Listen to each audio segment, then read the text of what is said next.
This is Tara from the FastMerge Studios. You have joined us in our MWC 2022 interview series. Intraway is a leading global provider of operation support systems, automated provisioning solutions, and has a successful history in the Latin American market over the last 18 years. With their no-code, cloud-native, telco-grade orchestration and service activation platform Symphonica, Intraway is expanding its availability within the North American market.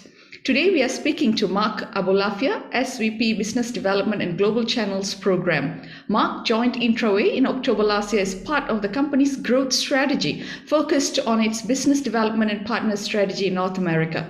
Over to Ishan Rawal, our editor and correspondent, who will be speaking to Mark on the company's presence at this year's MWC and its plans for the fast-growing OSS market. Thanks, Tara. Hi, Mark. Thank you for joining us. Hey, pleasure to be here. Good to see you. So, first off, how's this year's MWC? Well, it's this is my first one. I've not been to an MWC before, but as you can see a little bit in the background here, there's a ton of technology and a lot of folks. From what I've heard, it's about off by a half to 2/3 of the usual peak of, I think it was about 100 or 120,000 in 2018 and 19. But 40,000 is still a tremendous amount of people, no matter how much square footage you put them all under. But it's actually amazing to see all these vendors and buyers under the same roof in just one industry. So it's actually pretty impressive. Great. Well, let's dive straight into it. So, how have OSS capabilities evolved in recent years, especially with more 5G standalone deployments taking shape? So a lot of the evolution has taken place in how things are containerized. Also, you're seeing a lot of OSS systems devolve into these very, very complex, very difficult to implement and update large code bases. And consequently, the complexity is actually slowing down a lot of the deployments and developments of new services. So the evolution of what you're seeing now is a move to containerization, a move to telco cloud, and in the case of Symphonica, our product offering, a no-code type of orchestration and service activation platform. Great. So let's go deeper into that. So how does the move to cloud-native architectures enhance OSS functionalities? And as for no-code, you mentioned that. How is no-code also transforming today's OSS stacks? So when you move to a cloud-native situation, as well as the no-code, first of all, there are a couple of things that you need to understand about these systems. As you build them, there are a number of integrations back and forth between all the different components. So when you're looking at a no-code solution, instead of having to develop very complex service and device models in which to talk back and forth amongst all the components of the system, using a no-code system, essentially you're able to enhance what you're doing in the OSS world through a user interface and doing a workflow and then configuring that workflow instead of having to build out tremendously complex code bases. So in this case, you're talking about a much faster time to market, faster time to revenue, and in the case of rolling out new services, obviously that's happening faster, but also critically, as all these services need to be changed as you change your offerings, they can be changed and updated that much more quickly and effectively. Right. That's so on a slightly different angle of it. So what is the role of APIs in delivering interoperability and open digital architectures that enable seamless BSS-OSS integration? So APIs are critical to, or standardized APIs are critical to the operation of these systems. So, in the bad old days, if you will, before APIs were standardized in either ODA or LSO for that matter, everything was customized. So when you look at a lot of the brownfield or legacy systems that are out there, they don't have they don't have standard API models that allow transfer of data in a standardized fashion. So again, in a product like ours where we consume TMF 641 payloads, for example, it makes it extremely easy to integrate any northbound systems from what we do from an orchestration and service activation perspective. And of course, everyone else in the industry is moving along in that direction. So, for example, if I have a fault and service assurance type of program, or if I have a CPQ type of product, all of those are using TMF standard APIs, and that does make it much more easy to integrate different systems in the northbound and southbound to create these complex systems. So across North American operators more specifically, what CSP trends do you see pushing the market towards an automated and dynamic approach to OSS?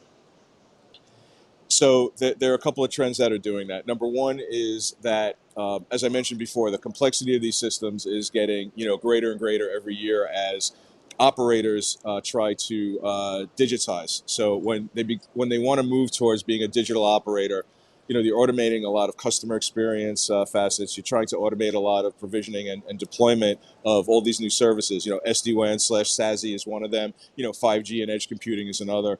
All these things are consuming vast amounts of compute power, but also need a lot of horsepower in the mothership, so to speak, to make all these services happen. So what you're seeing is that as you automate more of this stuff, it gets more complicated, and you need to find a way to do it more quickly. And things like AI ops and other facets of those operations, will help you to get to that end goal of digitizing as a service provider. So when we look at these automation trends, what you're seeing is the move to APIs, obviously, or standardized APIs is facilitating that. But again, when you look at the no code aspect of what we do to facilitate building these complex systems, again, you're looking at trying to get away from the need of a lot of code writing, whether it's Java or Python or what have you. All right. So in that case, there's that trend, and there's also the fact that as you're rolling out these new services, you need to get the time to market quicker. But there's another factor involved here, and that's the people factor. And the people factor is you don't have enough folks, especially in the non-tier one players, to build and maintain these complex systems. Okay, so there's that facet, and also it's very expensive. So you need to find, and it's expensive because you need a very senior type of developer to help build these systems, and therefore the no-code platform allows you to do literally more with less. And as you grow, you can grow your business without having to add more headcount, and using that no-code platform allows you to get there a little bit more effectively. Right, that makes a lot of sense. So finally, what role do channel partners programs play in the telecom software ecosystem?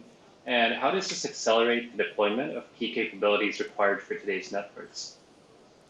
So channel partners, at least for Intraway and the Symphonica offer, are critical to what we want to do, and for a number of reasons. From a sales and marketing standpoint, it helps increase our reach across different areas of the telecom industry, whether it's different geographies or different sub-markets. For example, your standard telco, tier 1, 2, 3 operator, MSOs, et cetera. We're looking to get into utilities and energy companies who are running their own fiber networks and doing those kinds of provisioning activities and things of that nature.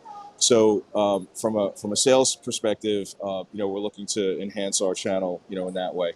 From a systems integration partner standpoint, what we're looking to do is get our solution into their portfolio so they can bring it into their clients and obviously expand the capabilities there. From an industry perspective, as these systems integrators adopt our solution, they can be that much more efficient with their customers. And ultimately, what we're looking to do is make our customers better, make them more efficient through the use of Symphonica. So as we deploy that through our channel, hopefully we'll have a wider reach and ultimately success for the company as well as for all of our partners and our clients.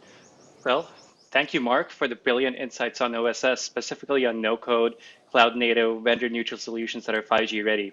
There's definitely a lot of traction in this space, and we foresee Intraway making new waves in this market. No, that's great. So thanks very much. It was a pleasure to be here. Intraway is excited to be part of this industry, and we've got a great solution offering. We're building a terrific set of channel partners out there as we speak. We're building in North America, and we're going over to Europe and different parts of Asia as well. And so far, it's going great, and we're looking forward to a prosperous future for the company, our partners, and our clients. Excellent. So back over to Tara at the Fast Mode Studios. Thanks, Ishan.